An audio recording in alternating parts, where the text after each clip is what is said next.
You can't tell if she's actually rich or just good at looking expensive. And you're about to waste weeks finding out the hard way. Designer bag, nice car, talks about her career like she's crushing it. But none of that means she has money. It just means she knows how to perform wealth better than you know how to spot the difference.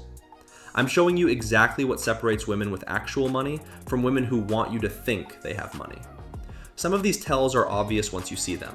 Others are so subtle, most guys miss them completely. Let's start with the biggest trap. Big logos mean one of two things: new money or no money. Women who grew up with wealth don't wear their brands on their chest. They learned early that advertising makes you a target. The bag has no logo. The sunglasses are frameless. The belt is leather with a subtle buckle you wouldn't notice unless you were standing close. Here's the shift. Cheap luxury screams. Expensive luxury whispers. You know what's a dead giveaway? When everything matches. The bag matches the shoes, matches the belt. That's someone who bought a look all at once, probably during a sale.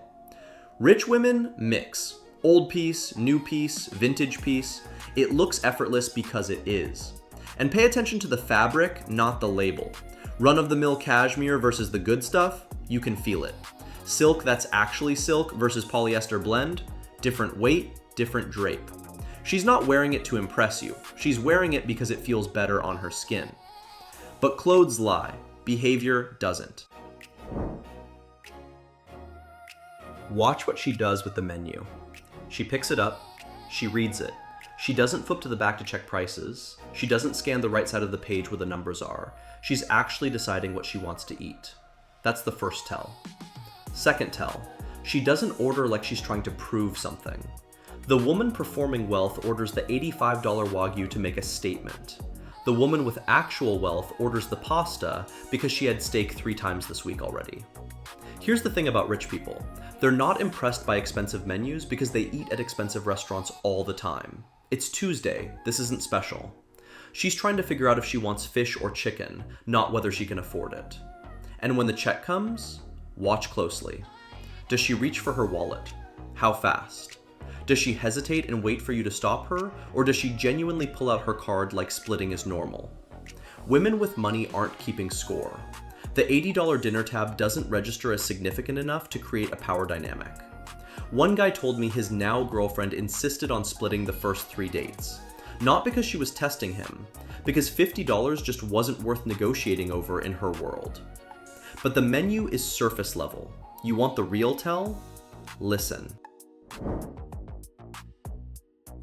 She mentions her job once, maybe twice if you ask a follow-up question. Then she moves on. I'm in finance. That's it. She doesn't explain her title, her responsibilities, her achievements. If you're interested, you'll ask. If you're not, why waste time explaining? Compare that to the woman who opens with, I'm a senior marketing director at a Series B startup, and we just closed a $10 million round, and I'm managing a team of 7.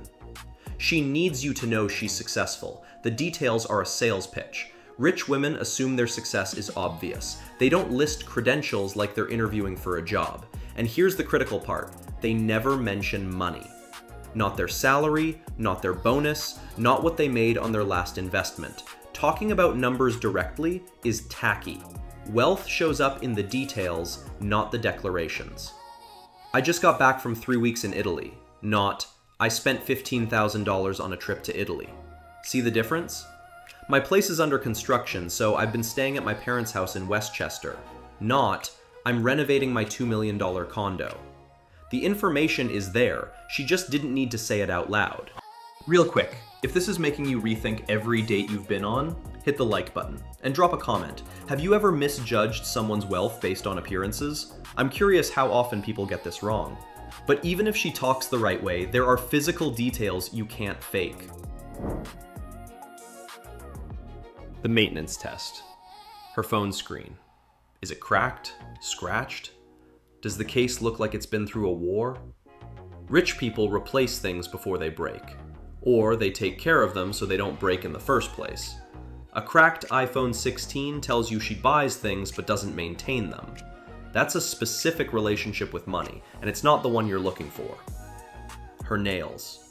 Not just whether they're done, how they're done. Subtle, natural, clean nails that look professionally maintained. She has a standing appointment somewhere that charges $100 plus. Long acrylics with designs. Either she's in an industry where that's normal, or she's spending money to look like she has money. Her skin. You can't fake this. Good skin takes years of investment. Facials, high-end products, dermatologist visits, maybe Botox if she's over 30. Makeup can cover some things, but it can't create the kind of skin that glows because it's been taken care of consistently. Her teeth. Perfect teeth are expensive. Straight, white, well-maintained teeth means someone paid for braces, whitening, regular cleanings, maybe veneers. Dental work is one of the most expensive kinds of maintenance, and it's also one of the most obvious indicators of how someone was raised. And here's one most guys never notice. Her hands. Soft hands mean she's never done manual labor. Rough hands or calluses mean something different. Maybe she's athletic. Maybe she came from a working class background. Maybe both. Neither is good or bad, but it tells you a story about where she came from and how she lives now. The point isn't to judge. The point is to read the signals correctly so you're not assuming someone's rich based on a $2,000 bag when everything else is telling you a different story. The address question. This one cuts through everything. Where does she live? If she's vague, "Oh, I'm downtown," or "I'm on the west side," without getting specific, she doesn't want you to know the neighborhood, which means the neighborhood isn't impressive. If she drops the name of a wealthy area casually and doesn't elaborate, she's confident. The address speaks for itself. She doesn't need to sell you on it. But the real question is this: does she own or rent? Renting isn't automatically disqualifying, especially in expensive cities. But if she's 35, still renting, and has no plans to buy, something's off. Either she's not making the money she's implying, or she's financially reckless. Roommates after 30? Red flag. Unless she's in Manhattan or San Francisco, where even people making $200K sometimes have roommates to afford the neighborhood they want. But even then, it's a yellow flag. And here's the ultimate tell. Does she talk about real estate like an investment or like a place to sleep? I bought in this neighborhood 5 years ago before it blew up. The equity gain has been insane. That's someone who thinks about money strategically. I just love my apartment. It's so cute and cozy. That's someone who rents and doesn't think about money long term. One sentence tells you everything about how she views wealth. Here's what you're actually looking for. Consistency.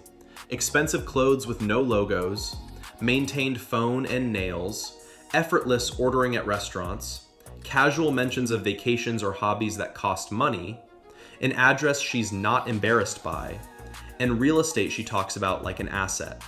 If all of those align, she's probably got money. If a few are off, she's performing. And the biggest tell of all, she's not trying to convince you. She just is.